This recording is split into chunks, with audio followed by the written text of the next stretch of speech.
Assalamualaikum warahmatullahi wabarakatuh. Pada hari ini kami dari kelompok 8 akan mempresentasikan hasil dari media pembelajaran kami, yaitu mengenai Kerajaan Singosari dan Majapahit.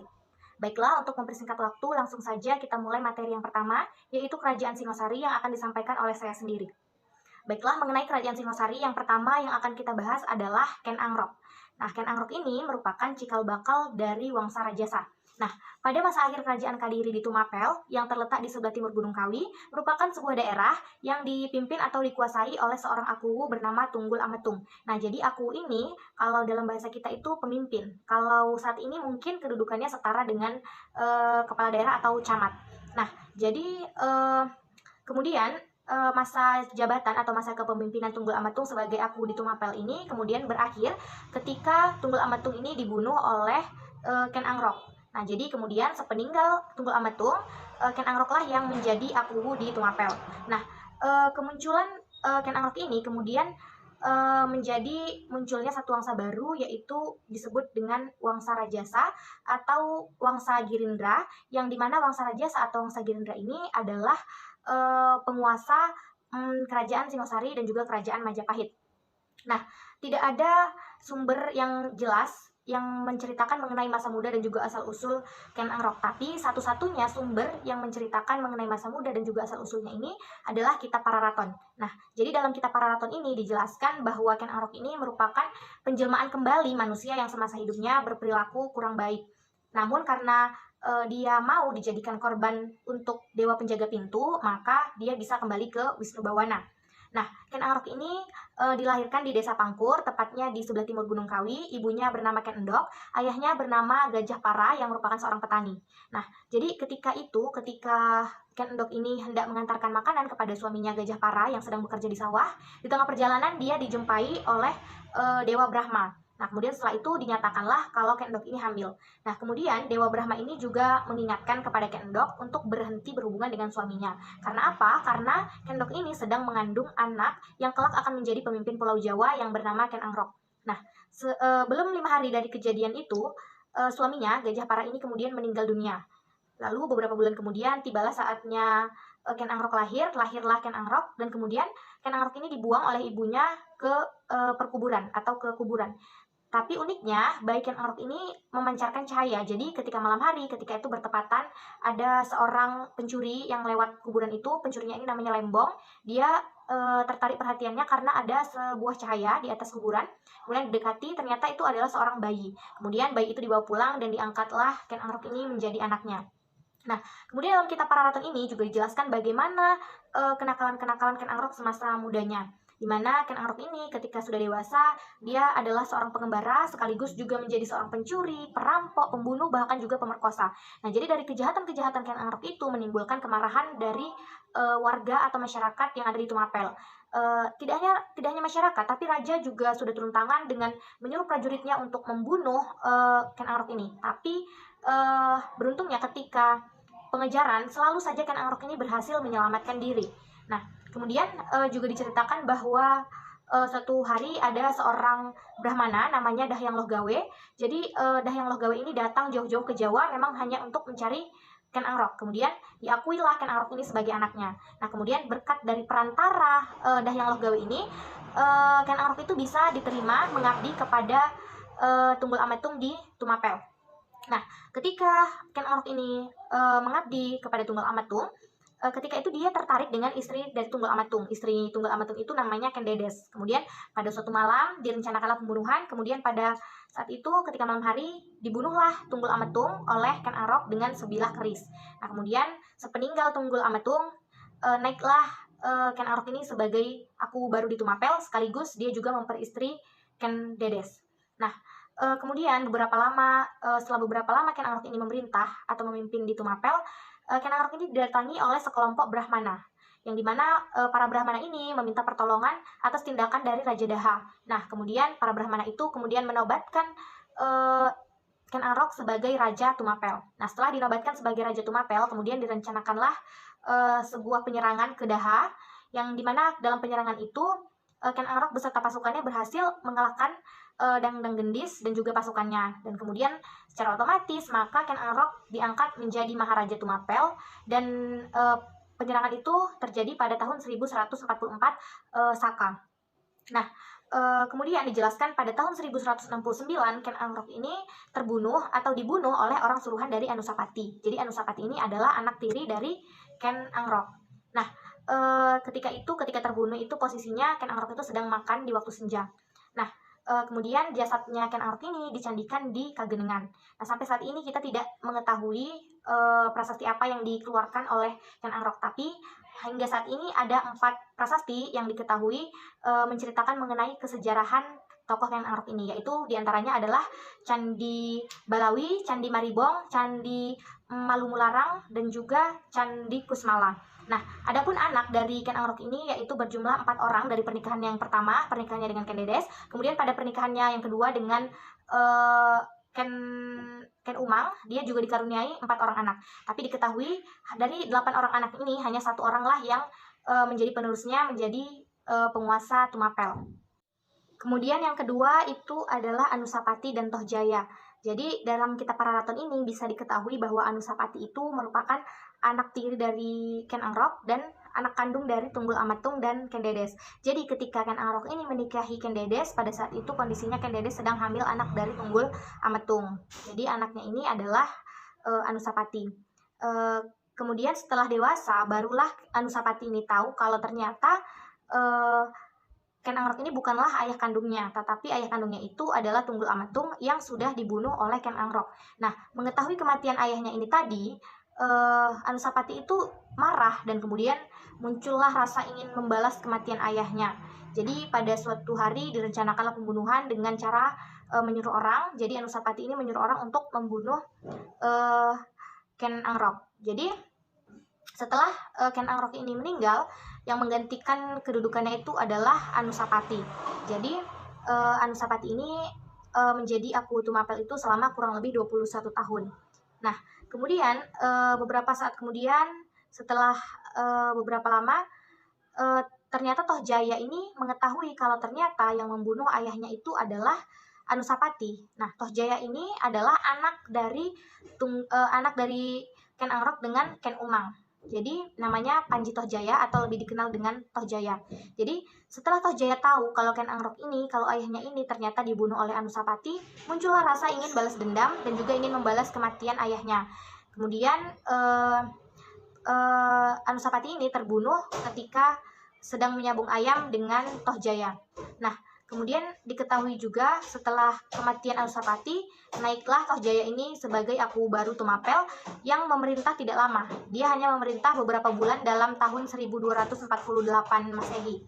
Nah, kemudian setelah beberapa lama Tohjaya memimpin, terjadilah pemberontakan yang dilakukan oleh orang-orang Rajasa dan orang-orang Sinair, yang ketika itu mereka itu menyerbu masuk ke dalam istana. Kemudian pada saat itu Tohjaya terkena luka tombak yang kemudian menyebabkan Tohjaya ini sakit, terkena luka tombak, yang kemudian diungsikan oleh para pengikutnya atau para prajuritnya ke Katanglunggang. Sesampainya di Katanglunggang, ternyata nyawanya sudah tidak tertolong, dan kemudian setelah meninggal dunia dia dicandikan di Katanglunggang.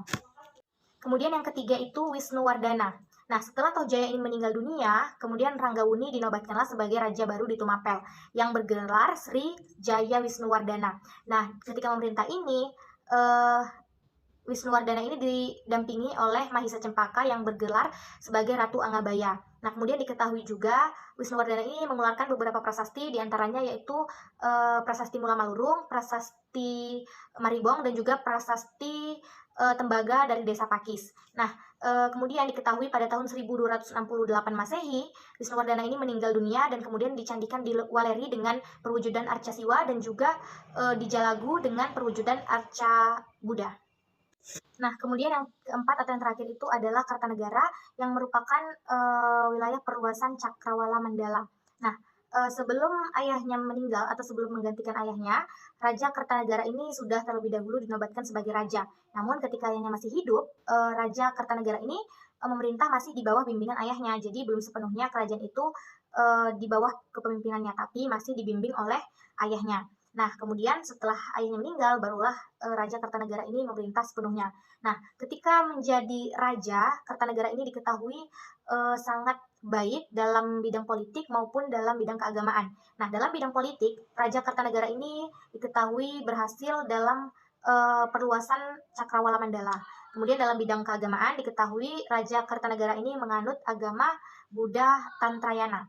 Nah, kemudian kekuasaan dia ini pada masa pemerintahnya itu berhasil memadamkan sebuah pemberontakan, namanya pemberontakan Kalanabaya, dan kemudian di dalam pemerintahannya ini dia berhasil menaklukkan banyak wilayah, termasuklah di dalamnya wilayah Malaka, wilayah Pahang, yang Pahang itu termasuk ke dalam wilayah Malaysia ya. Tapi kemudian dijelaskan juga bahwa Raja Kartanegara ini merupakan raja yang baik, yang paling baik di antara raja-raja yang terdahulu, karena dia ini diketahui paham segala ilmu pengetahuan, patuh terhadap hukum, tunduk terhadap perintah agama. Nah, itu semua dijelaskan di dalam negara Kartagama. Tapi berbeda dengan Kitab Pararaton. Kalau di dalam Kitab Pararaton ini dijelaskan bahwasanya Raja Kartanegara ini adalah seorang yang suka atau gemar minum minuman keras.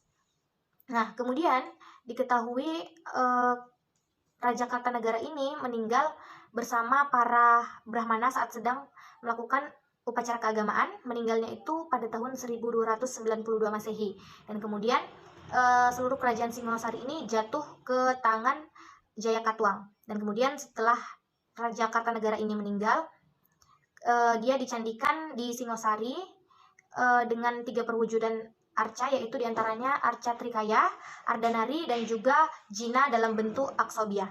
Baik, saya rasa itu saja yang dapat saya sampaikan mengenai kerajaan Singosari. Lebih dan kurangnya saya mohon maaf. Baik, materi yang selanjutnya akan disampaikan oleh Saudara Fadli Abidin Harahap. Kepada Saudara Fadli Abidin Harahap, waktu dan tempat dipersilahkan. Assalamualaikum warahmatullahi wabarakatuh. Saya Fadli Abidin Harahap dari kelompok 4 ingin melanjutkan materi kami, yaitu yang berjudul Kerajaan Majapahit. Yang pertama itu adalah Wijaya dan awal perkembangan Majapahit.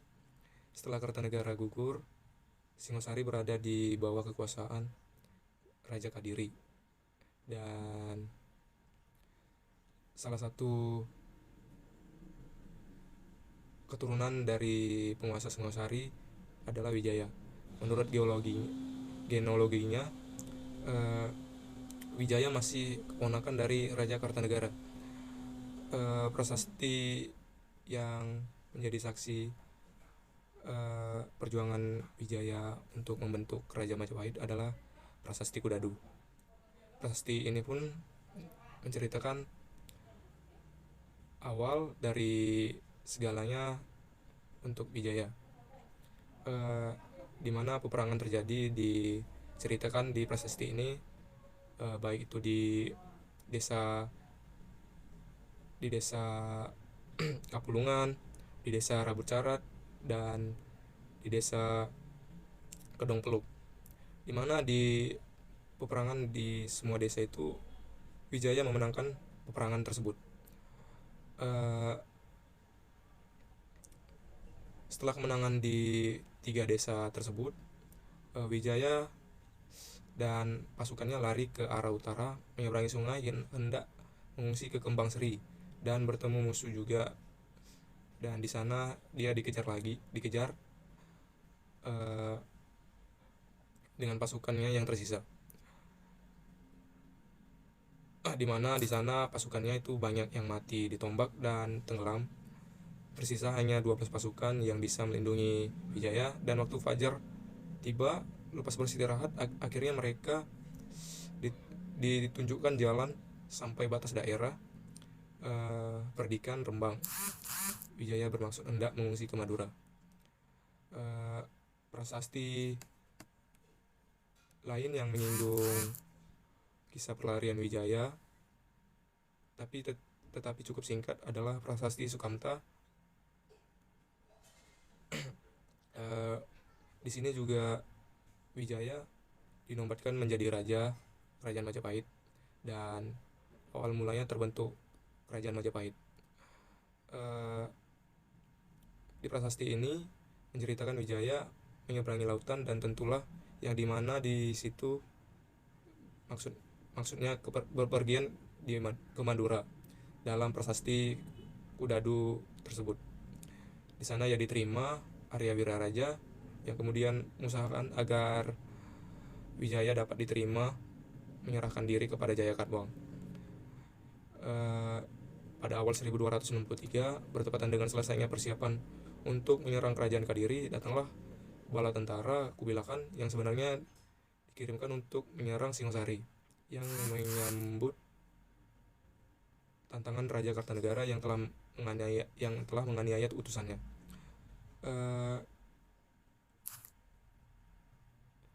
Di sini juga Wijaya meminta daerah hutan teri untuk dibuka menjadi desa, dan desa itu bernama Majapahit.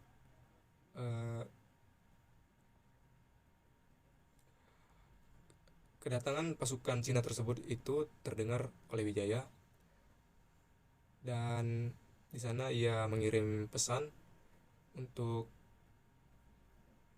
kepada Panglima Cina tersebut.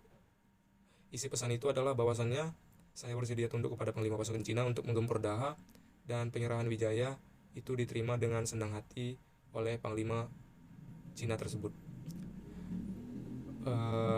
Mula-mulanya tentara Daha dapat dikalahkan dan lari meninggalkan kapal-kapalnya pada saat di Armada Jaya Angkatan Laut Doha. Itu awal permulaan penyerangan dari pasukan Cina.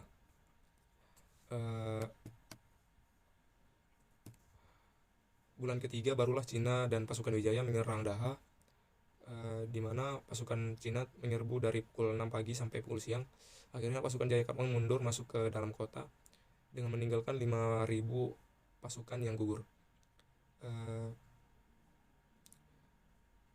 Di situ juga Jayakatwang menyerahkan diri. Setibanya Panglima pasukan Cina di Doha, dia tidak melihat Wijaya karena diperbolehkan kembali ke Majapahit untuk mempersiapkan upeti untuk sang kaisar. Demikianlah dengan kedatangan pasukan Cina, apa yang dicita-citakan oleh Wijaya, yaitu runtuhnya Doha, sudah tercapai. Setelah itu Wijaya dinobatkan dirinya menjadi Raja Majapahit pada bulan Kartika pada tahun 1293 Masehi, bertepatan dengan tahun 1215.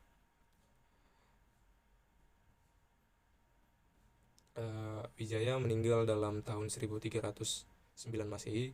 Ia dicandikan di Antapura dengan arca Jina dan di Simpang dengan arca Siwa, dan dilokalisasikan di Sumberjati dekat Blitar. Yang kedua itu adalah Jayanegara. Meninggalnya Raden Wijaya pada tahun 1309 Masehi. Putranya Jayanegara dinobatkan menjadi raja. Sebelum ayahnya meninggal, ia sudah berkedudukan sebagai Kumara Raja atau Raja Muda. Pada masa pemerintahannya, ia dirongrong oleh serentetan pemberontakan yang merupakan kelanjutan dari pemberontakan yang terjadi pada masa pemerintahan ayahnya. Dari masa pemerintahan Raja Jayanegara, kita hanya mengenal 3 buah prasasti yang dikeluarkan olehnya sendiri, yaitu prasasti Tuhanaru, yang kedua prasasti Balambangan, dan ketiga itu prasasti Balitar. Prasasti Tuhanaru berisi penetapan desa Tuhanaru dan desa Kusambian sebagai daerah swatantra atas permohonan Dyah Makaradwaja. Dyah Makaradwaja telah menunjukkan kesetiaannya dan kebaktiannya kepada raja, mempertaruhkan jiwanya demi teguhnya kedudukan raja di atas singgasana memerintah seluruh Mandala Pulau Jawa. Karena kesetiaannya itu, Dyah Makaradwaja dianggap sebagai anak oleh raja.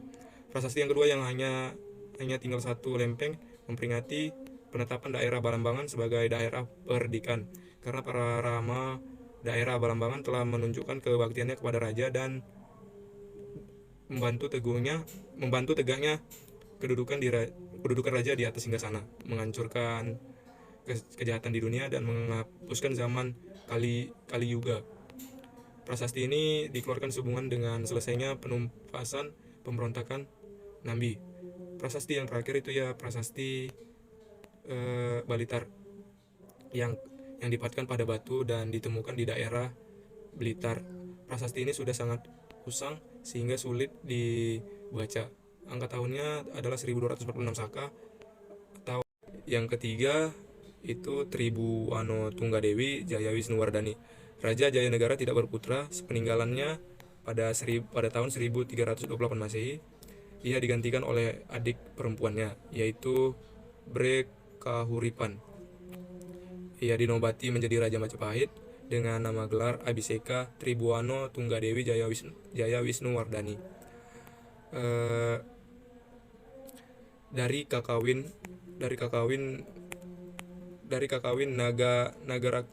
Nagara Tragama, kita mengetahui bahwa dalam masa pemerintahan Tribuani telah menjadi pemberontakan di Sadeng dan Keta pada tahun 1331 Masehi. Pemberontakan itu dapat dipadamkan oleh Gajah Mada sesudah peristiwa Sadeng itu. Kita para raton menyebutkan sebuah peristiwa yang kemudian amat terkenal dalam sejarah, yaitu Sumpah Palapa Gajah Mada. Gajah Mada bersumpah di hadapan raja dan para pembesar Majapahit bahwa ia tidak akan amukti Palapa sebelum ia dapat menundukkan Nusantara, yaitu Gurun, Seran, Tanjung Pura, Haru, Pahang, Dempo, Bali, Sunda, Palembang, dan Tumasi. Peristiwa yang lain adalah penaklukan Bali dalam tahun 1343 Masehi. Raja Bali yang berkelakuan jahat dan berbudi rendah dapat dibunuh beserta segenap keluarganya. Mungkin sekali Raja Bali tersebut ialah Sri Astasura Ratna Bumi Banten, yang dikenal dari prasasti Langgaran atau Langgahan tahun 1338 Masehi. Dalam tahun 1334 Masehi, lahirlah putra mahkota yang bernama Hayam Wuruk. Kelahirannya disertai alamat gempa bumi, hujan abu, guntur, dan kilat bersambungan di udara sebagai akibat meletusnya gunung Kamput. Tribuana memerintah selama 22 tahun pada tahun 1300. Baik, terima kasih kepada Saudara Fadli Abidin Harahap yang sudah menyampaikan materinya kepada kita semua.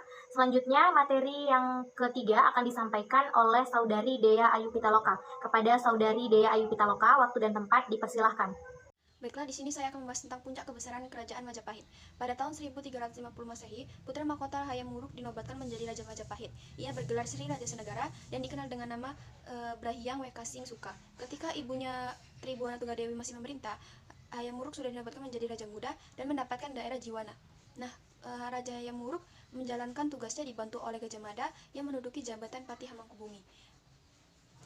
Dengan bantuan Patih Hamengkubumi, Gajah Mada dan Raja Hayam Wuruk dapat membawa kerajaan Majapahit ke puncak kebesarannya. Gajah Mada ingin melaksanakan gagasan politik yang dicetus sebagai Sumpah Palapa di hadapan Raja Tribuwano Tunggadewi dan di hadapan para pembesar kerajaan Majapahit.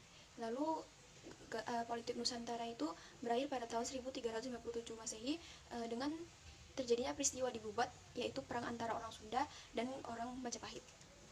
Hayam Wuruk ingin menikahi putri Sunda, yaitu Dia Pitaloka. Namun setelah ayahnya dan para pembesar Sunda datang, terjadilah perselisihan, yaitu Gajah Mada tidak menyetujui pernikahan Raja Hayam Wuruk dengan putri Sunda itu. Lalu Gajah Mada menyetujui apabila Raja Sunda mempersembahkan putrinya untuk Raja Majapahit. Namun para pembesar kerajaan Sunda tidak menyetujui itu, dan akhirnya kediaman Raja Sunda diserbu oleh tentara Majapahit dan terjadilah perang di Bubat, yaitu yang menewaskan semua orang Sunda atau semua orang Sunda gugur. Masa pemerintahan Raja Hayam Wuruk sangat memperhatikan kemakmuran rakyatnya, terutama dalam bidang ekonomi dan kebudayaan. Nah, Raja Hayam Wuruk juga sangat memperhatikan daerah-daerah kerajaan. Ia juga sempat mengadakan perjalanan ke negara hijau wilayah Majapahit. Ternyata dalam kekawin Nagara Kratagama, berjalan Raja Hayam Wuruk ke Pajang tahun 1351 Masehi, ke daerah Lasam tahun 1354 Masehi, dan ke pantai selatan tahun 1357 Masehi. Kemudian ke daerah Lamajang pada tahun 1350 Masehi. Dan pada tahun 1363 Masehi, Raja Hayam Wuruk mengunjungi sambil meresmikan candi baru yang selesai dipindah. Nah, setelah selesai mengadakan perjalanan, kemudian Raja Hayam Wuruk kembali ke kerajaan Majapahit. Tidak lama setelah Raja Hayam Wuruk kembali, Gajah Mada sakit dan meninggal pada tahun 1364 Masehi. Nah, pada tahun 1359 Masehi, Raja Hayam Wuruk juga meninggal dan tempat pendarmaannya tidak diketahui sampai sekarang. Selanjutnya yaitu perebutan kekuasaan sesudah pemerintahan Raja Hayam Wuruk. Sepeninggalan Raja Hayam Wuruk, tata kerajaan Majapahit diduduki Wikramawardhana. Seharusnya yang menjadi raja yang menggantikan Raja Hayam Wuruk adalah Kusumawardhani, putri mahkota dari Padukasori Parmaisuri Raja Hayam Wuruk. Wikramawardhana mulai memerintah pada tahun 1389 Masehi. Pada tahun 1400 Masehi, ia mengundurkan diri dan menjadi seorang pendeta dan mengangkat anaknya yang bernama Suhita untuk menggantikan dia menjadi Raja Majapahit. Seharusnya yang menjadi raja yaitu Brehe Tumapel, yaitu anak pertamanya. Tetapi sebelum dinobatkan menjadi raja, ia meninggal. Nah, pada tahun 1399 Masehi. Suhita di kerajaan Majapahit ternyata menimbulkan kericuhan di Majapahit, yaitu antara Wikramawardhana dan Brehe Wirabumi. Brehe Wirabumi adalah anak raja Majapahit, anak raja Hayam Wuruk yang lahir dari Selir. Dan karena itu dia tidak berhak menjadi Raja Majapahit. Namun ketika Hayam Wuruk masih memerintah, ia diberi kekuasaan daerah ujung timur kerajaan Majapahit. Lalu pada tahun 1401 Masehi, timbullah persengketaan antara Brehe Wirabumi dan Wikramawardhana. Awal mula Wikramawardhana dan dari Karaton Kulon menderita kekalahan, lalu mendapat bantuan dari Brehe Tumapel dan dapat mengalahkan Brehe Wirabumi dari Karaton Wetan. Nah, Brehe Wirabumi melarikan diri naik perahu dan dikejar oleh Raden Gajah dan tertangkap kemudian dibunuh dengan dipenggal kepalanya. Peristiwa itu terjadi pada tahun 1406 Masehi. Walaupun Brehe Wirabumi sudah meninggal, peristiwa itu juga belum reda. Setelah peristiwa itu menjadi benih balas dendam menjadi berlarut-larut. Pada tahun 1433 Masehi, Raden Gajah dibunuh karena dipersalah telah membunuh Brehe Wirabumi. Masa pemerintahan Suhita pun berakhir dengan meninggalnya Suhita pada tahun 1447 Masehi dan didarmakan di Singhajaya bersama dengan suaminya Brahyang Parameswara yang meninggal pada tahun 1446 Masehi. Lalu, pada kerajaan Majapahit diduduki oleh adiknya Brehe Tumapel Dia Kertawijaya. Awal pemerintahannya pada tahun 1447 Masehi dan ia mengeluarkan Prasasti Waringin Pitu. Ia tidak lama memerintah, kemudian pada tahun 1450 Masehi ia meninggal dan didarmakan di Kertawijayapura. Dari selanjutnya itu Girindrawardhana atau Raja-Raja Majapahit akhir. Pada tahun 1456 Masehi tampillah Syah Suryawikrama Girindrawardhana menaiki tahta kerajaan Majapahit. Ia memerintah selama 10 tahun. Dan pada tahun 1466 Masehi ia meninggal didarmakan di Puri. Sebagai gantinya Brehe Pandansalas menjadi raja di Majapahit, dikenal dengan nama Dia Suraprabawa Sri Singhawikramawardhana. Ia juga pernah menjadi raja di daerah Tumapel selama 2 tahun, kemudian meninggalkan keratonnya. Tetapi pemberitaan Paraton yang menyebutkan bahwa Brehe Pandansalas hanya memerintah selama 2 tahun itu tidak benar. Namun mengenai penyingkiran Brehe Pandansalas dari keratonnya dapat dibenarkan. Menurut keterangan prasasti Girindrawardhana, dapat diduga bahwa ketika keraton Majapahit diserang Brehe Pandansalas, menyingkir ke Daha. Kemudian ia meneruskan pemerintahannya sampai ia meninggal pada tahun 1474 Masehi. Selanjutnya pada masa pemerintahan Ranawijaya didampingi oleh seorang Rakyan Apati yang bernama Pawahan. Pada masa akhir pemerintahannya ia didampingi seorang Pati Udara adalah anak Patiwahan dan semula ia berkedudukan sebagai adipati di Kadiri. Di antara prasasti-prasasti yang dikeluarkan oleh Girindrawardhana, Dia Ranawijaya menyebutkan adanya seorang tokoh Girindrawardhana yang lain, yaitu Girindrawardhana Singhawardhana Dyawijakusuma. Di dalam prasasti ini ia disebut sebagai Paduka Sri Maharaja Batarekling. Selain dari kedua orang tersebut, pada zaman pemerintahan Raja Wijaya Parakrama dikenal pula seorang tokoh Girindrawardhana yang lain, yaitu Girindrawardhana yang mempunyai nama kecil Dyawijaya Karna. Ada 3 tokoh Girindrawardhana ini telah mendorong beberapa sarjana untuk berkesimpulan bahwa pada masa Majapahit akhir telah muncul suatu dinasti baru raja-raja yang berkuasa di Majapahit, yaitu dinasti Girindrawardhana. Baik, di sini saya akan melanjutkan materi yang selanjutnya, yaitu runtuhnya kerajaan Majapahit. Berita tradisi menyebutkan bahwa kerajaan Majapahit runtuh pada tahun Saka, yaitu 1400 atau 1478 Hijriah. Berdasarkan bukti-bukti sejarah yang ditemukan bahwa pada saat itu kerajaan Majapahit belum runtuh dan masih berdiri untuk beberapa waktu yang cukup lama. Prasasti batu-batu yang berasal dari tahun 1486 Masehi masih menyebut bahwa adanya kekuasaan kerajaan Majapahit. Berita Cina yang berasal dari zaman dinasti Ming, yaitu pada tahun 1368 sampai 1643 Masehi, masih menyebutkan adanya hubungan diplomatik antara Cina dengan Jawa Majapahit pada tahun 1499 Masehi. Bersumber lain diketahui bahwa Pati Unus ialah seorang penguasa daerah Demak yang memerintah pada tahun 1518 sampai 1521 Masehi. Ia terkenal dengan sebutan Pangeran Seberang Lor yang meninggal pada tahun 1521 Masehi. Nah, kalau pemberitaan Pigafetta itu dihubungkan dengan pemberitaan Duarte Barbosa dari tahun 1518 Masehi yang menyebutkan bahwa pada waktu itu di Jawa masih ada kerajaan kafir yang dikuasai oleh Pate Udra. Dapat disimpulkan bahwa antara tahun 1518 Masehi dan 1521 Masehi di Majapahit telah terjadi suatu pergeseran politik. Antara tahun 1518 Masehi dan 1521 Masehi itu penguasa atas kerajaan Majapahit telah beralih dari tangan penguasa Hindu ke tangan Adipati Unus, penguasa dari Demak. Materi yang terakhir yaitu struktur pemerintahan dan birokrasi kerajaan Majapahit. Kerajaan Majapahit merupakan sebuah kerajaan kuno yang dapat kita ketahui dengan agak lengkap struktur pemerintahannya dan birokrasinya. Pada masa pemerintahan Raja Hayam Wuruk, kerajaan Majapahit telah mencapai puncak keemasannya. Pada masa itu Majapahit telah memiliki susunan pemerintah dan susunan birokrasi dengan sangat teratur. Struktur pemerintah dan birokrasi kerajaan Majapahit secara keseluruhan tidak jauh berbeda dengan keadaannya pada masa pemerintahan Raja Hayam Wuruk. Struktur pemerintahan kerajaan Majapahit mencerminkan adanya kekuasaan yang bersifat teritorial dan disentralisasikan dengan birokrasi yang terperinci. Wilayah kerajaan Majapahit terdiri atas negara-negara daerah yang disamakan dengan tempat tinggal para dewa Lokapala yang terletak di keempat penjuru mata angin. Dalam prestasi Tuhanaru yang berangka tahun 1245 Saka atau 13 Desember 1323 Masehi, kerajaan Majapahit dilambangkan sebagai sebuah prasada dengan Raja Jayanegara sebagai Wisnuwatara dan Rakemapati sebagai Pranala. Raja yang dianggap sebagai penjelmaan dewa di dunia memegang otoritas politik tertinggi dan menduduki puncak hierarki kerajaan. Dalam melaksanakan pemerintahan, raja dibantu oleh sejumlah pejabat birokrasi. Para putra dan kerabat dekat raja diberi kedudukan tinggi dalam jabatan birokrasi. Di bawah Raja Majapahit terdapat sejumlah raja-raja daerah yang masing-masing memerintah sebuah negara daerah. Mereka biasanya merupakan saudara-saudara atau para kerabat dekat raja yang memerintah. Para penguasa daerah ini Baik, mungkin hanya itu saja yang dapat saya jelaskan. Terima kasih, saya kembalikan ke moderator. Baiklah, karena semua materi sudah kami jelaskan mengenai Kerajaan Singosari dan juga Majapahit, maka kami rasa sekian saja yang dapat kami jelaskan mengenai Kerajaan Singosari dan juga Kerajaan Majapahit. Jika ada kesalahan baik dalam perkataan maupun perbuatan serta tingkah laku kami, kepada Allah Subhanahu wa Ta'ala kami mohon ampun, kepada ibu dosen serta teman-teman sekalian kami mohon maaf. Akhirul kalam, billahi taufiq wal hidayah. Wassalamualaikum warahmatullahi wabarakatuh.